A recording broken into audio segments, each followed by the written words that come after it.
In this tutorial, I'm going to show you how you can create blurry background with really beautiful soft lighting. So let's get started.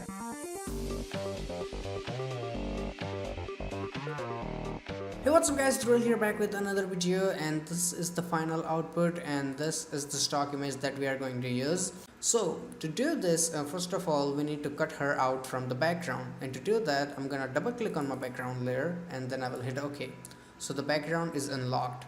Now I'm gonna go and select my quick selection tool and I'm gonna make a selection of her. So I'm gonna make my brush slightly bigger, the selection brush, and I'm using my bracket keys for that. So let's make a selection of her. Be quick with it because it's a quick selection tool, so select it quickly. And let's go here and make selection of her legs real good. Now the basic selection is ready. You don't have to be too accurate for this part, and that looks really good, and the hand is covered. Yes.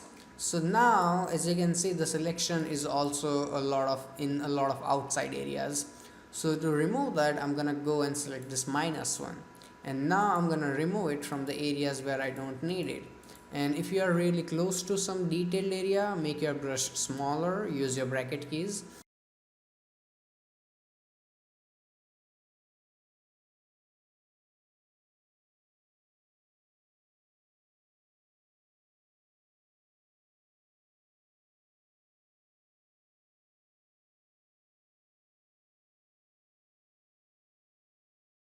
So as you can see guys, there is the best selection you can do in the entire world, and actually I selected the branch. So let's go and remove that. So as you can see, the selection is ready, and since it's a full length photograph, as you can see, there will be no blur here. So you can chill out with the selection of the sandals. I know it looks crazy. So let's say you made the entire selection carefully, not like me. Then all you have to do is just click on this little third icon, which is a layer mask, and click on that. And after that, I'm gonna create a new blank layer from here, and then I will put it under this one, and then I will select my paint bucket, something similar to paint, and then I'm just gonna fill in the white color here like this. Now if I zoom in, as you can see, the hair looks garbage, the edges look horrible.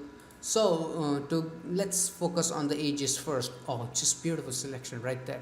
So I'm just gonna go and fix the edges first. Right click and select refine mask. And refine mask, first thing I will do is I will increase my feather a little bit, not too much. See, that looks nice. And since the feather is up, we also need to add some contrast to make it a bit sharper, you know, sharp, nice, crispy. So the contrast will make it crispy, and then I will shift my edge a little bit, not too much. So let's look at the original and let's look at this one. You can't see any difference, I know, but I'm sorry for that, it's recording. But if you follow it in your own work, you will see the difference it makes. It will make it smoother. Looks good, we're going great. So we will fix the edges, as you can see, hit OK. So let's go and see. So now you can see the difference. The edges are horrible, but now beautiful. Horrible, beautiful. Okay, so this way you can fix the edges. Don't worry about this portion, we are not even going to use it. So let's focus on the hair, because that is the most important part. So I'm gonna select my layer mask again, right click and do the same thing, refine mask. But this time I'm just gonna simply start painting. You don't even have to select the brush, it's default selected. So just go and start painting the hair like this, where you think the hair might be. So I'm just gonna go and paint it like this, just like that. That looks amazing. And then again here, and as you can see, and bada boom, that's great. So now if I turn it on and off, let's look at the original and look at this one. This one looks little less horrible. And then I'm gonna hit OK. Now I'm gonna make a duplicate of this my layer 0. To do that, I'm gonna press Ctrl J, so it will make a copy of it. So now we don't need this layer 1, we can delete it. We made the selection proper, delete it. And as you can see, this layer 0 copy, I'm just gonna go and name it background. Now you might think, where the hell is background? So since it is a layer mask, your background is still there, but it is hidden under the the black color. As you can see, the black color is hidden. So what I'm simply gonna do is just gonna press Ctrl I when I have selected my layer mask, I will press Ctrl I. So you might think, okay, this is the normal image. It's not. If I turn this on and off, here you have background separately, and here you have the lady separately. Win-win. So what we actually need to blur is the background. So let's shut up the lady layer for a while. So let's focus on the background. The first thing I will do is right click and select apply layer mask. So the layer mask is applied. We don't have another crazy mess here. Now I want to create a selection of the lady. So as you can see on this layer mask, we have already selected the lady. So I'm just gonna control click on that, but I have selected my background there. So as you can see, if I zoom in, you can see we have selection of the lady. Let me turn it down, as you can see, but on the background layer. So now I'm gonna press shift backspace. So it will open up this little box here. So there you have to select content aware and then hit OK. Now it's the process that will take around 10-15 years depending on your PC. Wow, that only took like 2 years. So as you can see, it just filled up the area using the environment around it. Now we don't need the selections. I can go to select and deselect it. So we have some kind of a stupid background ready, but it will eventually get blurred, so we don't have to worry about this mess. Now let's go and select this layer 0, and then I will put this on top of my background. So as you can see, now we have lady separated from the background. Most of the difficult parts are done. Now the first thing I will do is I will make another copy of my background layer. So as always, I'm gonna press Ctrl J. So you might ask why 2 copies. I will show you in a moment. So first of all, let's look at the background copy we have here. So now I'm gonna go to my filter, then I will go to blur, and then I will go to field blur. So now as you can see, if I increase my field blur, you can see the background is getting blurred and the model is not affected because it is on a different layer. So let's go and increase the blur a little bit. Okay, that looks really nice. And here you have this little option called bokeh, light bokeh, the lightning roundy thingy that everyone loves. So I can increase my bokeh here. As you can see, that looks really nice and great. And here you can control the power of bokeh, like how much brightness you need and you don't need. So it will get a little bit too used to, but it is really useful and one of the best thing about Photoshop in terms of blurring the background. So I can increase my blur a little bit more, so that looks really nice, and that is great. I'm gonna decrease the lightning of the bokeh a touch, and that looks nice. And now I'm just gonna simply hit OK, and it will take some time, maybe. So as you can see, the blur is there, and if I turn this on and off, holy cow, that looks amazing. So as you can see, that looks nice, but there's also blur on her heels, which looks stupid as hell. So you might be thinking, yeah, this is a smart move. All we have to do is just erase the blur from here and we will have the background ready. This non-blurry background. You are right, but instead we are going to use a layer mask. So I'm gonna apply a layer mask here, as you can see.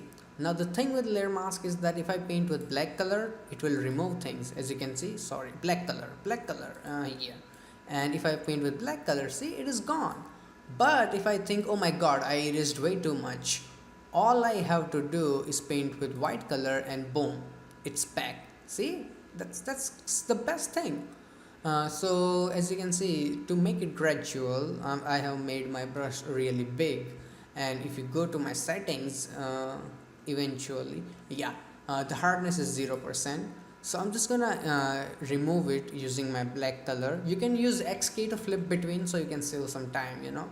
So I'm gonna paint with black color here and remove it. Now comes all the adjustment parts. So to do that, I'm just gonna select my layer 0, and then I will create a new blank layer on top of it. Now I have selected my brush tool and a really nice white color, and I will just simply click on her face, and then I will change its blending mode to soft light and decrease its opacity a little bit, as you can see. And then I will move it a little bit here, like that. So there is a bit of a glow on her face that looks nice. I can decrease the opacity a little bit more, like that. and then I will click one more time using my brush on her leg. So that also looks really nice. Now it's time to make the corners dark. So to do that, I'm gonna create a new blank layer one more time, and then you have to press Ctrl, Alt, Shift and E, and then change its blending mode to multiply here. So as you can see, everything is dark as hell. So change the opacity to, let's say, something like 30, 40%, 45% looks nice.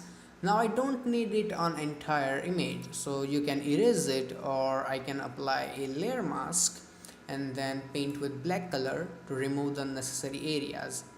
So now if I go in here and let's keep it only on the corners, so as you can see, only the edges are darker. So this way you can create the edges darker. And now the main part, the light, which everyone by the time should know how to create this if you ever watched my any tutorial. So to create this light, as you can see, I have created a new blank layer, and then I will go and select some kind of orange tone, because we need beautiful orange tone, similar to something like this, and that looks amazing. So now I'm just gonna make my brush even bigger. I'm using my bracket keys to make my brush bigger, and then click here and then change its blending mode to screen, and there is your light. Now at first it will not look good, so put it in a corner, press Ctrl T, hold your shift key and then drag it here. See, that's simple. And then I'm just gonna put this here. So we don't want the actual light, we just need the haze of it. See, you know what I mean? And that looks nice. Now I'm just gonna make another copy of it, Ctrl J. I will press Ctrl T, right click and flip horizontal, and another light is there. But to make it look less copy pasty, I'm just gonna press Ctrl T one more time and rotate it a little bit like that, and put it here. Make sure there is just a little bit of that light on her face, okay? Not too much. This is stupid, so I'm just gonna put it a bit here, and also move this one a bit here. That looks amazing. Now the lighting is ready and it's time to create overall environment. So for doing that, I'm gonna go and select my selective colors from these adjustment layers. So the first thing is red, and I'm just gonna go and simply add a bunch of red in my reds. As you can see, to make them pop, she has beautiful red dress and also some red in the lighting. So that looks really nice, a bit more. Then I will go to my yellows here, and then I will add a little bit of a yellow, as you can see, to make it a bit more contrasty and looks really nice in the grass. Then let's go to the greens, and in the greens I'm just gonna play with the blacks and the contrast of the image, and then I will add a lot of greens. As you can see, it kills the brightness and makes it a little bit more punchier, so that looks really nice. Now I'm just gonna directly go to my white. I'm gonna add a little bit of red in my whites, and then I'm gonna add a little bit of a yellow in my whites. So the orange tone of the image that will match with the skin. If you zoom in, you can see this is the normal and this is the white, added yellows. So don't overdo it, keep it in control. So that looks really nice. Then let's zoom out a little bit so we can see the image properly. And then I'm gonna go to my neutrals, and in the neutrals I'm still gonna add a little bit of red, but make sure you don't overdo it because the effect in the neutral will be really strong. And then you can also add a bit of a yellow, or you can use go with the blue to give it that popular look we love, the vintage look. So yeah, you can go with either way, will work nice. So I want to go with the bit more yellowish, and in the blacks you can like create a bit more contrast, so that looks nice. Now I noticed that the brightness of my light is too much, so I'm gonna control click on both of them, and then I will reduce the opacity a little bit so it's not too much. Now I'm gonna create another adjustment layer, and this time I'm gonna select hue and saturation.